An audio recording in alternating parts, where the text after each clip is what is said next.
are these people? What's up, everybody? We're back. We have extra stories this week.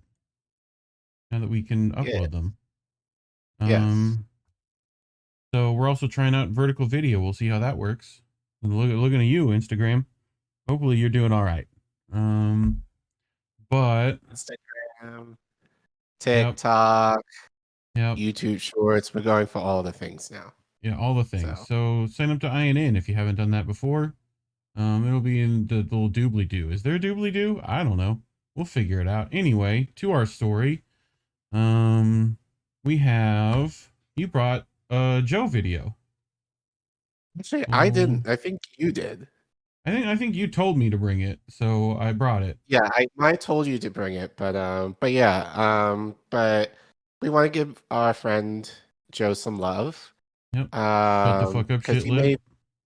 So we wanted to, give him, elevate his videos a little bit. But also it's Black History Month, so I can do that. We can do that. So, but yeah, so this will be fairly quick, but we're just going to, comment on, what Joe did in terms of splicing speech from Malcolm X and using it in terms of let's take a quick examination recently, especially around 2020 during the pandemic. So makes sense. You want to just roll that beautiful bean footage? Yeah. Cool. I can do that. Let's take a quick examination of some of the methods, no sound, though. The strategy. No sound for you? No. There should be. Why not? I don't hear it. Here, I know why.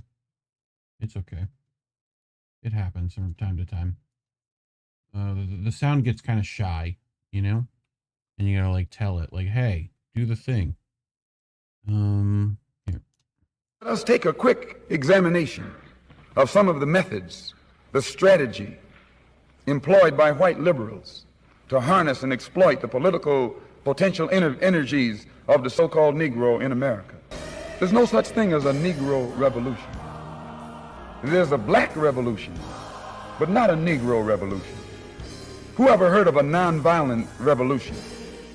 Who ever heard of a peaceful revolution? Who ever heard of revolutionaries standing up like chumps with locked arms singing, "We shall overcome"?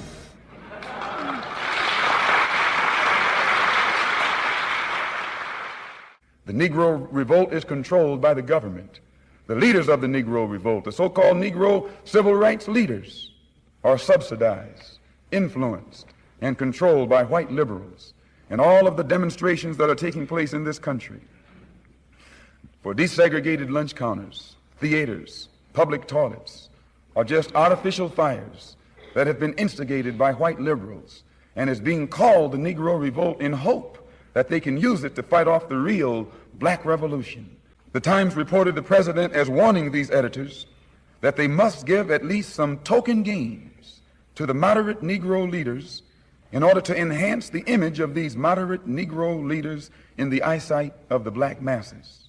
Otherwise, he warned, the masses of Negroes might turn to the direction of Negro extremists. And whenever you hear a white man refer to a Negro leader as a responsible Negro leader, he means a Negro leader who's responsible to him. Congratulations, man. I got in a little trouble by it. You may recall I was saying I'm looking forward to them being organized. Yeah, well, you got it done in one place. Yeah. Let's not stop. That's right. The masses of black people across the country at the local level had begun to lead themselves and to take their cases to the streets on their own. The government in Washington knew that something had to be done to get the Negroes back into the corral, back under the control of the white liberal. The government immediately began to put out the propaganda, encouraging Negroes to follow only what it called responsible Negro leadership. But it's a matter of record. As long as the dogs were biting black children, as long as the dogs were biting black women, as long as the dogs were biting black babies, and the Negro leaders cried to Washington, D.C. for the intervention of federal troops, the president, one of your fellow city citizens, told him there was no law on the statute books that he could use to intervene. And when black people erupted and started taking the heads of white people. Today I'm announcing a surge of federal law enforcement into American communities plagued by violent crime. The troops arrived the next morning. At that point, all over the country, spontaneous demonstrations began to take place. Negroes began to talk about how they were going to march on Washington and tie up the Senate and tie up the Congress and tie up the White House. Protests here were largely peaceful, and the crowd marched from the White House to Congress, demanding nothing less than racial justice and equality.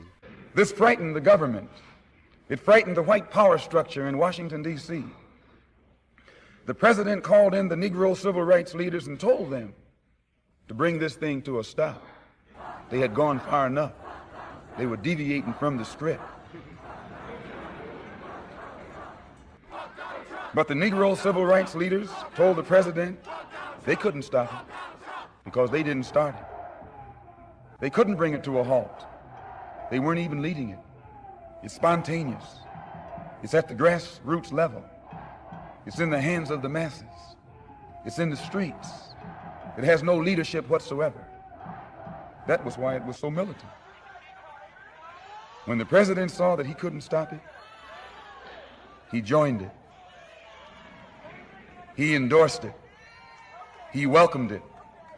He became a part of it. We express our nation's deepest condolences and most heartfelt sympathies to the family of George Floyd. I've asked that the Department of Justice expedite the federal investigation into his death and do it immediately, do it as quickly as absolutely possible. But we're determined that justice be served. And I spoke to members of the family. I stand before you as a friend and ally to every American seeking justice and peace. The president endorsed the march. That should have been the tip-off. How did he gain control of the March on Washington? A study of his strategy will give you a glimpse of the political genius of the family that now rules the country from the White House and how they use the Negro to do it. This is the way they weakened its impact and changed its course. By changing the participants, by changing the contents, they were able to change the very nature of the march itself. This is what happened with the March on Washington. They didn't integrate it. They infiltrated it.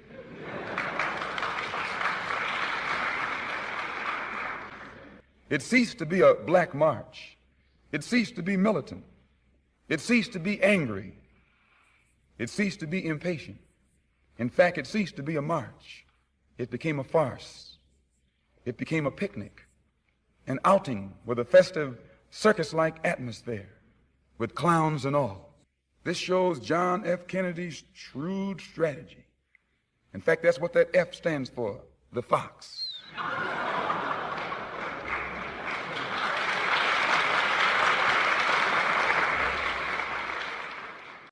So in the final analysis of the march, it would have to be classified as the best performance of the year.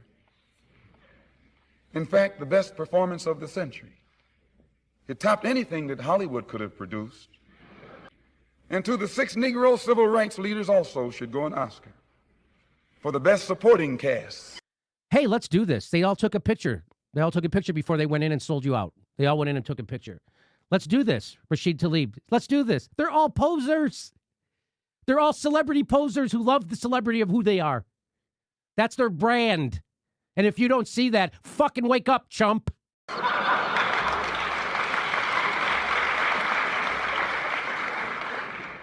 They lent their support to what they knew was nothing but an act, nothing but a show, nothing but a farce. The black masses are still unemployed, still in the slums, are still hungry, and I might add they're getting angrier and more explosive every day. For too long, my country, the wealthiest nation in a continent which is not wealthy, failed to carry out its full responsibilities to its sister republics.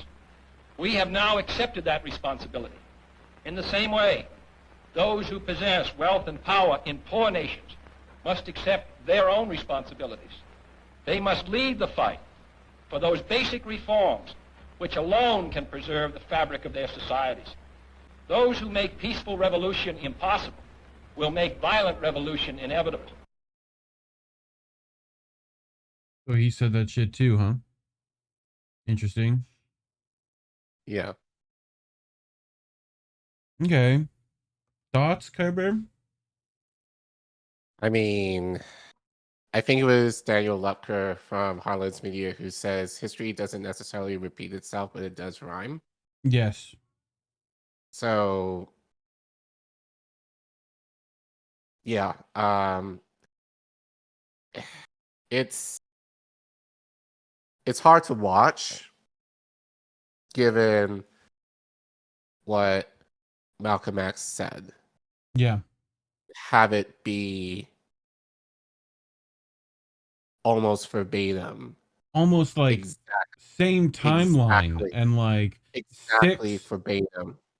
Yeah, like what the squad has the been squad happening. members was killed me. I was like, oh, dude, Joe does Right. fantastic work. If you've not, go follow him. I think it's, what is it? What's his YouTube channel? Do you know?